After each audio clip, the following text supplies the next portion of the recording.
Светите апостоли Петар и Павле, или народски кажано Петровден, празник кој ги зближува жителите на село Панчарево. Пред црквата Свети Димитрија, токму на овој празник оваа година, домакинот Чичко Спиро ја пречека нашата екипа, накратко објаснувајќи ни ја неговата животна историја и она за што бевме дојдени во ова село. Нашата посета започна пред најстарата чешма во подрачјето на Пијанец и Малешевијата. Тука, во близина на местото каде престојува нашиот домакин, беа неговите гости и пријатели, а веднаш спроти неговиот дом беше спасина чешма. Чешмата чија историја ни ја раскажа дедо Диме, еден од постарите жители во Панчарево. Можете ли да ни кажете повеќе нешто по историјата од оваа чешма, зошто се вика спасена чешма? Се вика спасена чешма која е дошло време пред 1903 година, она и после било земјотресов, али пред това е она пресагнала водата секаде. А таа чешма е останала тука текуча, ама била на прост начин спроведена. Сега оформиме ја направиме да биде нешто. Тогај која е застанала таа чешма и се вика спасина чешма. Затоа се е спасила водата за да не престане. Уопште не е престанувала и пред нас, нашите дедовци што са били, сите са кажували дека таа чешма е спасена и се вика спасина чешма. Беше направена таква старовремска со скорито дрвено, со шопорка таква што тече од това изведена е со глина и не имала ни некој формат да постои како чешма. Јас откад се доселих туа од Тројановската мала дојдох тука и направих зграда, кашта и оформих фамилија, почнах да се грижа за таа вода и ја изведох. Пред тоа се преди нашите дедовци и чичовци не могли да ја направат. Јас ја оформих и ево како денеска што е, с години е веќе има 10 или 15 години кога сам ја оформил и тоа е чешма за мерак.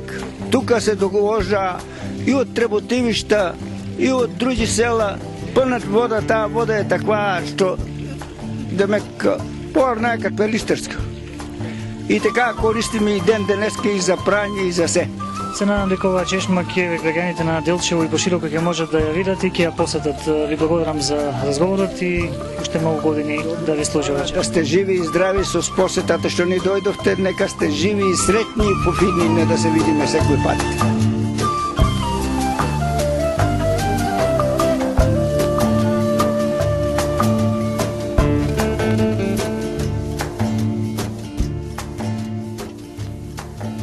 По кратката пауза која ја направивме со одбраната музика на гостинот од село Јакимово, за кого подоцна ќе спомнеме нешто повеќе, заедно со домакинот Чичко Спиро се упативме кон местото на главното збиднување, а тоа беше манастирот Свети Димитрија.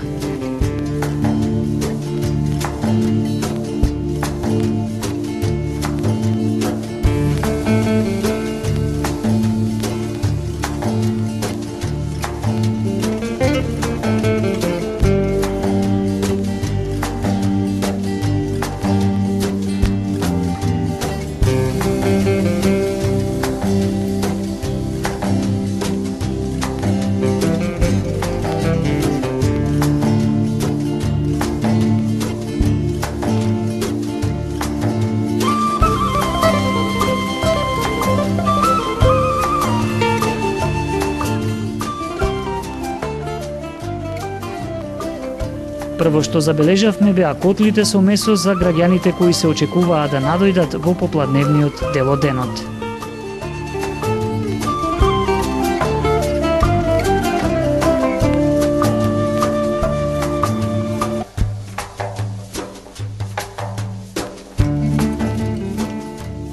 По чест на денешниот празник Светите апостоли Петар и Павле, еве денеска гледаме овде се спремаат колку 7 котели со јадење, 8 котели со јадење за народот кој што ќе присуствува на денешната, така да кажеме, свеченост.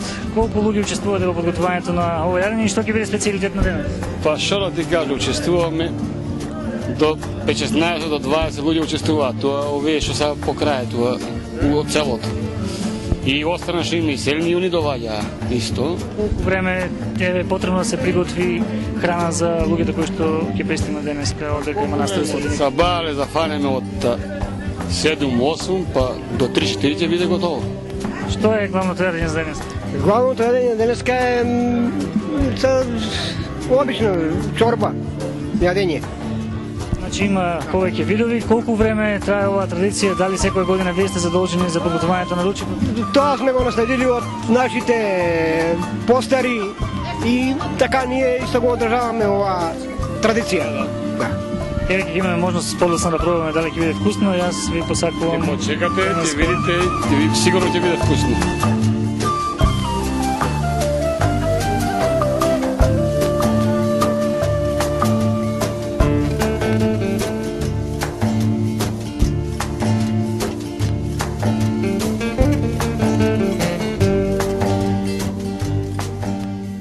Случајно или не, гостин на овој празник беше и господинот Стефчо Манасиевски, човек кој ги знае обичаите и традициите поврзани со оваа црква и со празникот Петровден.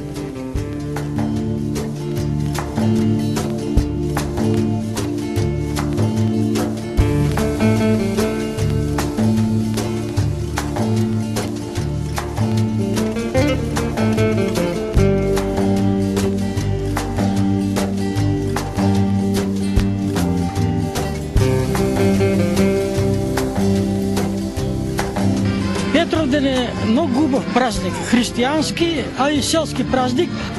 И затоа луѓето сакаат на овој празник да ги заборават лошите работи, да се провеселат.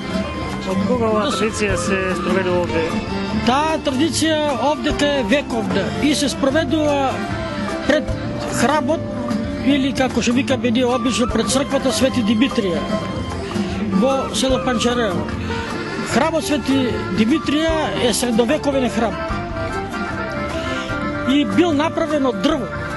Меѓутоа, со текот на времето, кога нашиот народ бил под османлиско робство, градбата почела да се распаѓа и храмот бил во очајна состојба во 19 век. Панчаревци биле многу способни луѓе и многу паметни, итри, така да кажам. Подбитиле турци да издадат дозвола за поправка. И така се направил нов храм, речиси на Тебелите. Само Тебелите останали од стариот храм. Тука бил во посета Гоце Делчев, лично неколку пати.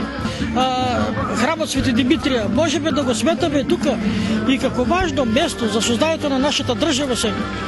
И конечно дојде редот пред камерата на нашата телевизија и нашиот Чичко Спиро да ни ја раскаже својата животна приказна, поврзана со празникот Петровден.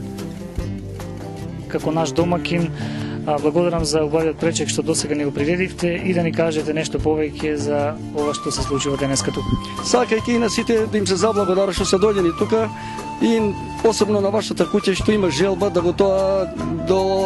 го прошириме и да стварно сите видат дека имаме шанси и можеме, ние сме моćни и ќе бидеме моćни, пошто имаше тука за времето оваа школа беше тука, домци ги викахме ние, беше тоа тука едно летовалиште. Има шанси истото па да го збогатиме, да дојдеме до поголеми изворни работи и видите целото село, ние јас кога ќе ида некаде кога ќе ме питаат дека живееш, ја викам ние имаме зелено море, а сите имаат плаво, ама ние имаме зелено море. Тоа го видите сите, ете, кажува самата природа дека заслужува тоа да го викаме. Имаме доста гости секоја година и моментално и денеска ќе имаме, тоа факт ќе се види до последно крај. За самиот ручек имаме најмалку од 400 до 500 гости секоја година. Надам се и денеска дека нема да бидат помалку. Од се што гледате и вие и ние, јас мисля дека сум се нашел да мирен живот, скромен, благодарејќи на природата, што не ја заменува нигде и ништо, ни воздух, ни вода. Имаме доста допринос за продолжеток на самото здраве и самиот живот.